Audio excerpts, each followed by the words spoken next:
여러분 안녕하세요. 반갑습니다. 오늘도 하나님의 의가 빛처럼 드러나고 하나님의 구원이 햇불처럼 나타나는 귀하고 복된 은혜의 예배의 시간이 되기를 바랍니다. 함께 찬양 드리겠습니다.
이제 우리 함께 말씀을 보겠는데요. 오늘은 먼저 로마서 3장 21절부터 24절까지만 보도록 하겠습니다. 21절을 제가 먼저 읽겠습니다. 그러나 이제는 율법과는 상관없이 하나님의 의가 나타났습니다. 그것은 율법과 예언자들이 증언한 것입니다.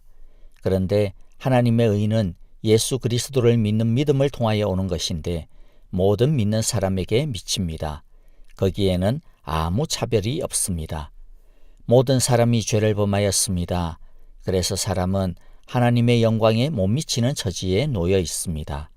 그러나 사람은 그리스도 예수 안에서 얻는 구원으로 말미암아 하나님의 은혜로 값없이 의롭다는 선고를 받습니다. 아멘. 자, 먼저 바울이 1장 18절부터 3장 20절까지 무엇을 논증했는지를 좀 기억해야 될 필요가 있습니다. 모든 사람이 죄 아래 하나님의 진노 아래에 있다는 것이었습니다. 의인은 없다, 한 사람도 없다. 자, 그리고 율법을 통해서도 구원을 받을 사람이 없다라는 것이었습니다.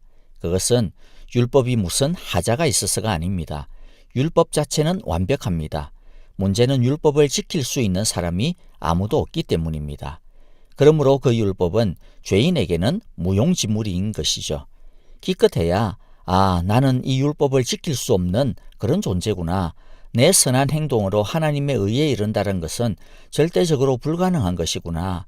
인간은 스스로는 구원을 이룰 수 없구나. 오 주여, 나를 구원하여 주소서. 나는 죄인이로소이다. 이렇게 자신이 죄인됨을 깨닫고 하나님께 두 손을 들 수밖에 없게 할 뿐이라는 것이죠. 자, 이렇게 전적 죄인은 의에 대하여 전적으로 무능력하고 전적으로 부패하였고 전적인 절망밖에 없는 존재인 것입니다. 그러면 인간은 이것으로 끝입니까? 죄를 깨달은 것으로 그냥 끝나는 것입니까? 이렇게 소망 없이 끝장날 수밖에 없는 존재입니까? 이 죄인의 무기력함, 절망을 뚫고 21절이 번개와 천둥처럼 하나님으로부터 울려 퍼집니다. 그러나 이제는 율법과는 상관없이 하나님의 의가 나타났습니다. 그것은 율법과 예언자들이 증언한 것입니다. 자, 여기서 먼저 그러나라고 하는 것은요, 인간은 절망할 필요가 없다라는 것입니다. 이전에는 율법을 지켜야만, 자신의 양심과 선한 마음을 온전히 지켜야만 구원을 얻을 수 있었다, 그렇게 생각했지만 사실 아무도 그럴 또한 능력도 없었다라는 것이 만천하에 드러났죠. 자, 그러나 이제는 그런 방법이 아닌 진짜 하나님의 방법이 드디어 나타났다라고 하는 뜻입니다. 그래서 이제는 이라고 하는 이 말도 오해를 해서는 안 될 텐데요. 옛날에는 없었는데 하나님이 이 시대에 갑자기 만들어냈다는 뜻이 아닙니다. 옛날에는 율법을 지킴으로 구원을 얻게 하려고 했는데 그게 안 되니까 하나님이 방향을 확 바꿔가지고 다른 방식으로, 즉 예수님을 믿는 믿음의 방식으로 구원을 얻도록 바꾸었다라고 하는 그런 뜻이 아닙니다. 이미 1장에서도 언급했지만 곧 4장에서도 또 증명해 보이겠지만 21절에 있는 것처럼 그것은 율법과 예언자들이 이미 정언한 것입니다. 즉 무슨 말입니까? 하나님의 이 의의 방식은 옛날부터 처음부터 원래의 계획이었다라는 것이죠. 그래서 이제는 이라고 하는 이 말은 드디어 이제는 이렇게 이해를 하시면 훨씬 더 제대로 이해가 될 수 있을 것 같습니다. 하나님이 약속하고 약속해왔던 그 복음이 이제 드디어 모습을 드러내었다라고 하는 뜻입니다. 또 율법과 상관없이라고 하는 이 말도 오해를 해서는 안 되는데요. 율법이 필요 없다라고 하는 말이 아닙니다. 31절에서 쐐기를 받고 있잖아요. 그러면 믿음으로 말미암아 우리가 율법을 폐합니까? 그럴 수 없습니다. 도리어 이 율법을 굳게 세웁니다. 율법은 폐해지지 않습니다. 그러면 어떻게 이 율법이 도리어 굳게 세워지는가? 율법이 제대로 기능하고 지켜지는가? 자, 이것에 대해서는 나중에 바울이 6장 이후에서 또 계속 논쟁을 해보일 것이니까요. 나중에 또 보겠습니다. 자, 그리고 또 의에 대해서도 잠깐 정의를 또 내려야 되겠습니다. 의라고 하면 우리는 착함, 선함, 올바름 이런 것을 떠올리죠. 맞습니다. 그런데 언제나 기준은 하나님 앞에서임을 기억해야 합니다. 의로움도 마찬가지입니다. 사람이 볼 때 착한 정도가 아닙니다. 하나님을 볼 때 착해야 합니다. 즉 의란, 하나님의 의란, 하나님의 나라에 들어갈 만한 수준의 의입니다. 자, 우리가 미국에 이민을 올 때도 많은 서류를 요구받지 않았습니까? 그리고 그 서류는 이민국의 심사를 받습니다. 그리고 미국이 정한 수준 이상이 되어야 이민이 허락이 됩니다. 이것이 의입니다. 하나님의 나라에 들어가려면 합당한 의라는 서류가 필요한 것이죠. 이때까지 사람들은 종교나 선행이나 도덕이나 업적이나 이런 것을 통해서 나름의 자기의 의를 마련했습니다. 그것을 가지고 하나님 나라에 제출했는데 그런 자기의 의로는 아무도 통과할 수 없습니다. 아무도 스스로의 힘으로는 하나님에게 갈 수가 없습니다. 하나님의 나라에 들어갈 수가 없습니다. 절망뿐이었습니다. 그러나 이제는 하나님의 의가 나타났습니다. 하나님의 의란 사람이 스스로 의를 마련해야 했던 자기의 의와는 달리 하나님이 마련해 주시는 의입니다. 하나님이 완전 무결한 의를 만드신 다음에 그 의를 우리에게 주셔서 그 의로 말미암아 우리가 하나님께 받아들여지도록 하나님의 나라에 들어갈 수 있도록 해주신 것입니다. 이것이 바로 복음입니다. 이제 하나님의 의에 대해서 알았습니다. 하나님의 의란 뭐라고요? 우리가 하나님의 나라에 들어갈 수 있도록, 하나님의 자녀가 될 수 있도록 해주는, 자격을 얻도록 해주는, 하나님이 우리 대신에 마련해 주신 의의 자격이라고 하는 것이었습니다. 자, 이제는요, 그러면 이 하나님의 의는 어떻게 만들어지는지, 또 이 하나님의 의를 어떻게 우리의 것으로 받는지에 대해서 알아봐야 되겠죠. 자, 먼저 오늘은요, 어떻게 우리가 이 하나님의 의를 받는지에 대해서 알아봐야 되겠습니다. 22절부터 24절인데요. 먼저 22절을 보겠습니다. 그런데 하나님의 의는 예수 그리스도를 믿는 믿음을 통하여 오는 것인데 모든 믿는 사람에게 미칩니다. 거기에는 아무 차별이 없습니다. 첫 번째는 예수 그리스도를 믿는 믿음을 통하여 받습니다. 하나님의 의는 믿음을 통하여 받습니다. 그런데 여기서 가장 중요한 것은 예수 그리스도입니다. 중요한 것은 믿음이 아닙니다.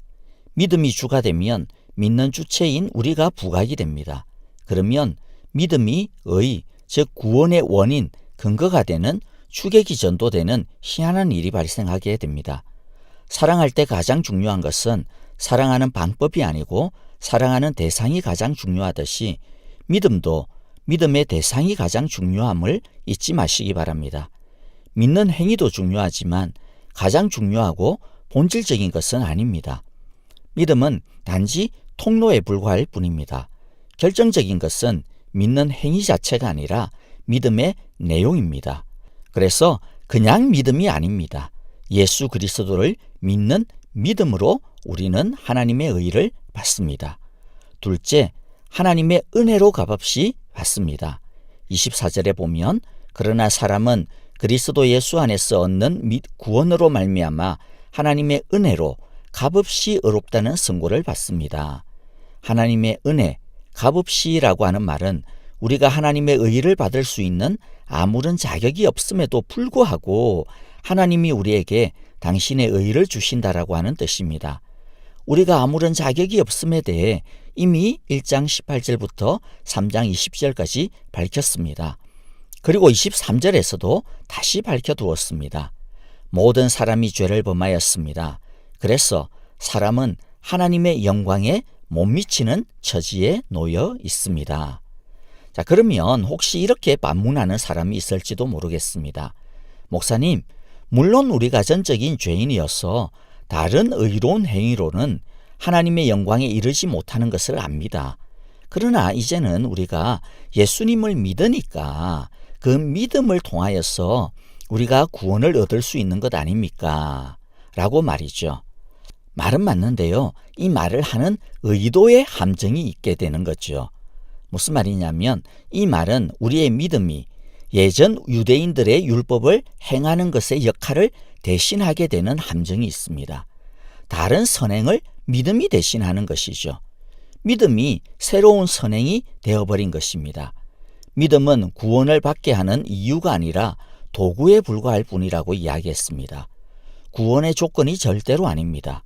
구원의 조건은 오직 예수님의 복음밖에 없습니다.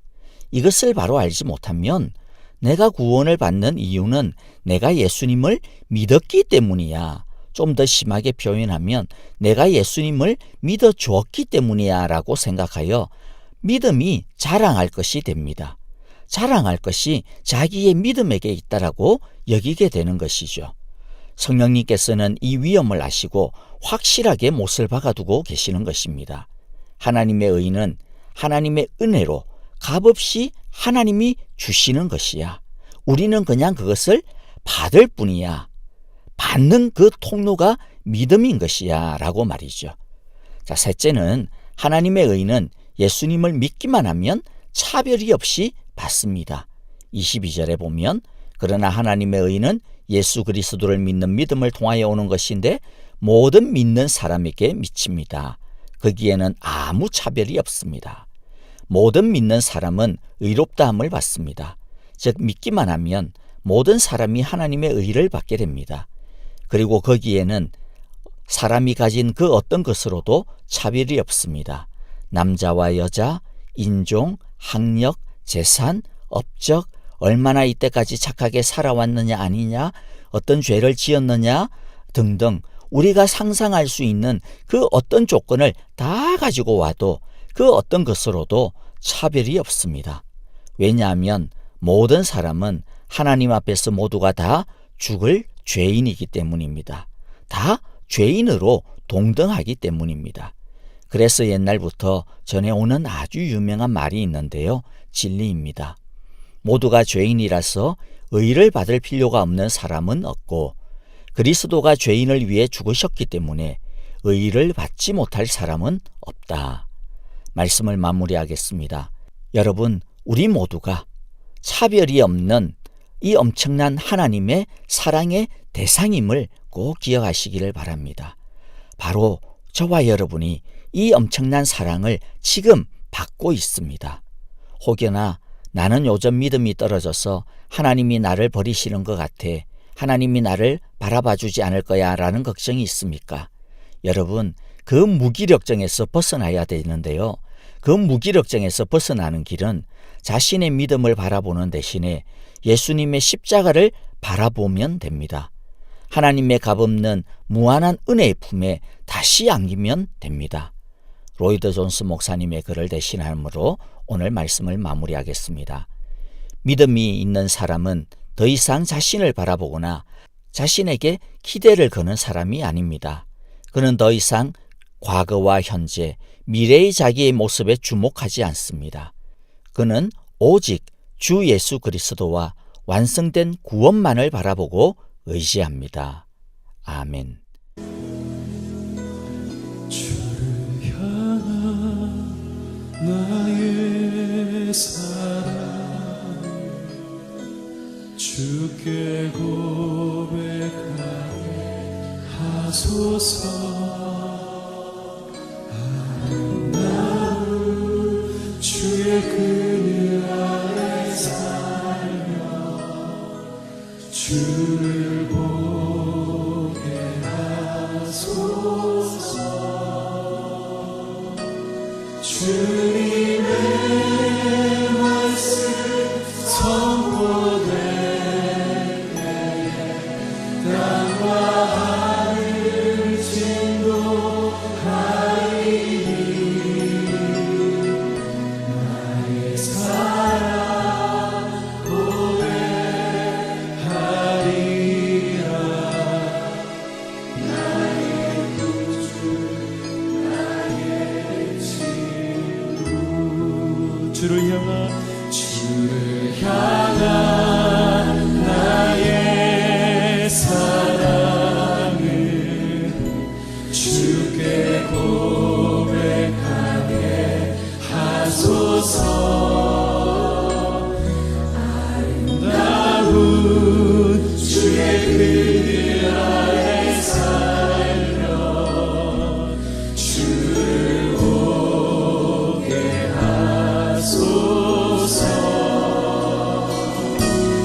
주님의 말씀 선포될 때에 땅과 하늘 진동하리니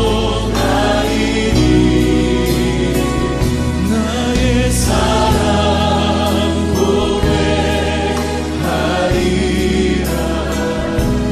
나의 구주 나의 친구. 부드러운 주의 속삭임 나의 이름을 부르시네. 주의 능력 주의 영광을 보이사 성령을 부르소서. 내 마음 곧 거룩해지도록 내가 주를 찾게 하소서. 내 모든 것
주의 은혜로